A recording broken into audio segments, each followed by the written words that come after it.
솔직히 말해서 저는 이쁘지 않아요. 민주당의 이런 태도가. 그런데도 불구하고 국민의 입장에서 봤을 때는 민주당을 좀 본받아라고 하고 싶어요. 왜? 선거는 이겨야 되는 거잖아요. 선거를 하는 거예요? 이기는 거지. 선거를 단순히 하는 게 아니라 선거에 이기려고 하는데 민주당은 이런 판을 잇고 국민들의 뜻을 잇고 이런 식의 노력이라도 한다 그 말입니다. 근데 국민의힘은 완전히 그냥 혼수 상태라니까요. 이런 부분들에 대해서 어떻게 대응을 할 것인가, 그리고 지금 판이 어떻게 돌아가고 국민들이 무엇을 바라는 걸 보지를 않아요. 지금 민주당이 왜 이렇게 한지 아세요? 아까 군인 세력들로 똑같아요. 자기들의 약점을 알아요. 무슨 얘기냐. 저는요, 이제는 대한민국에서 좌파 끝났다고 생각합니다. 원래대로 하더라도 대한민국은 6.25를 겪었기 때문에 그리고 군사정권 30년을 겪었기 때문에 사실 이 땅에는 좌파가 있을 수는 있지만 좌파가 뿌리를 내리고 세력을 형성할 수 없는 풍토의 나라라고 저는 봅니다. 그런데 어느 순간부터 주사파들이 제대로 말하자면은 공부를 하기 시작하고 또 자기들의 집단을 형성을 해갖고 커왔어요. 그래서 김대중 대통령을 만나갖고 완전히 정부 호소 요새에 비록 낮은 자리지만 다 들어갔고, 노무현 대통령 만나고 더 높은 자리 가서 더 많은 정보를 알게 되고, 노무현 대통령의 탄핵을 겪으면서 탄도리들이 그 덕분에 완전히 바람을 타고 아까 그 운동권 출신들이 전부 국회로 들어와. 근데 그 사람들 운동권 출신들이다 보니까 일단 국회 들어오면 거기가 물을 만난 거예요. 엄청나게 이 사람들 와서 실력 발휘를 하는 거예요. 그러니까 재선이 되고 삼선이 돼갖고 지금 어떻게 했냐. 이 세력들이 우원식 지금 국회의장이 되고 임종석 국회 비서실장이 대통령 비서실장이 되고 말하자면은 그렇죠. 그다음에 송영길 당대표가 될 정도로 이제 문재인 대통령까지 오를 대로 다 올라갔다고 봐요.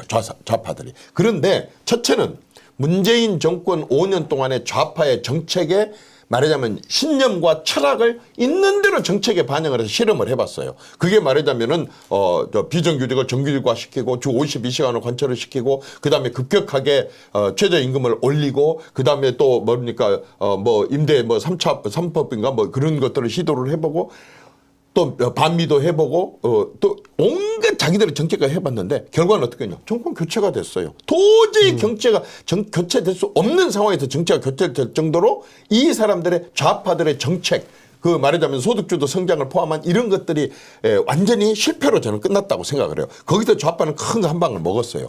그런데 더 큰 것은 뭐냐.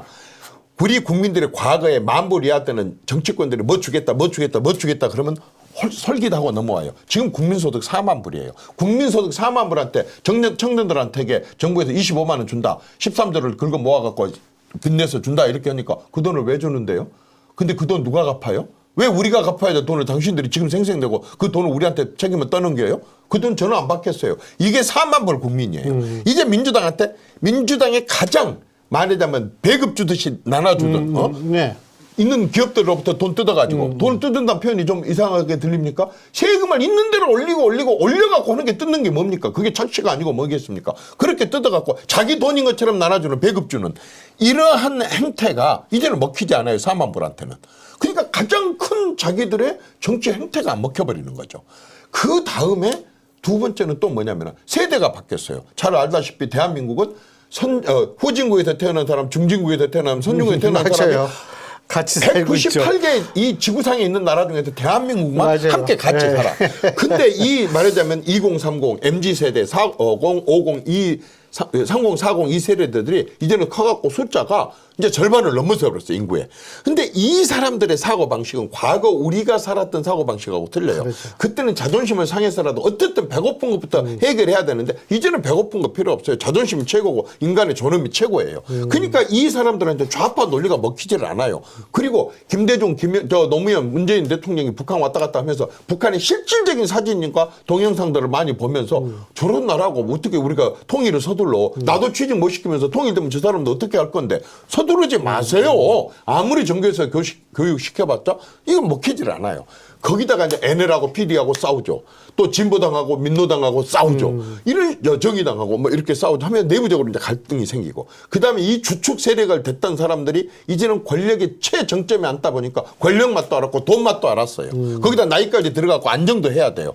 이러니까 지금 본래 없었던 좌파, 그래서 교육세 시키고 해가지고 일시에 들어섰던 이 좌파들이 이제 후배들을 받지를 못해요. 알다시피 대학교 계시니까 잘 알겠지만 대학교에서 대진년 대학교 진보연합이랑 규모는 거의 모이질 그렇게, 않잖아요. 크지가 않죠. 이제는 사실상 이 사람들이 이념으로 하면 안 된다는 걸 알아요. 이게 바로 토니 블레였었고 미국 영국의 노동당이었었고 미국도 그거 아세요? 60년 동안 미국에서 말하자면 그러니까 15대가 오는 동안에 저기 뭡니까 재선이 된 의원은 저 클린턴하고 오바마였고 거의 없었어요. 이렇게 진보 정당이 전 세계적으로 계속 밀리고 있고 안 먹힌다 이거죠. 이게 한국에도 나타나.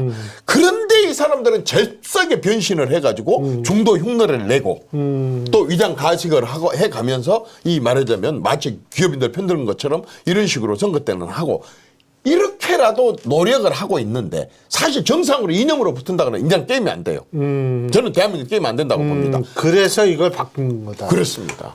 근데 국민의힘은 이런 상황 변화나 이런 것에 대해서 털그만큼의 노력을 안 한다니까요. 연구도 안 하고 노력도 안 하고 들으려고 하지도 않아요. 잠은 한 번은 안 보내요. 내가 명색에 그 당에 말이야 호남 출신으로서 모든 신념과 소신을 갖고 살아왔고 당대표까지 했는데 물러나고 나서 거의 10여 년 동안요. 단 한 번도 자문을 구하거나 전화 통화가 없어요.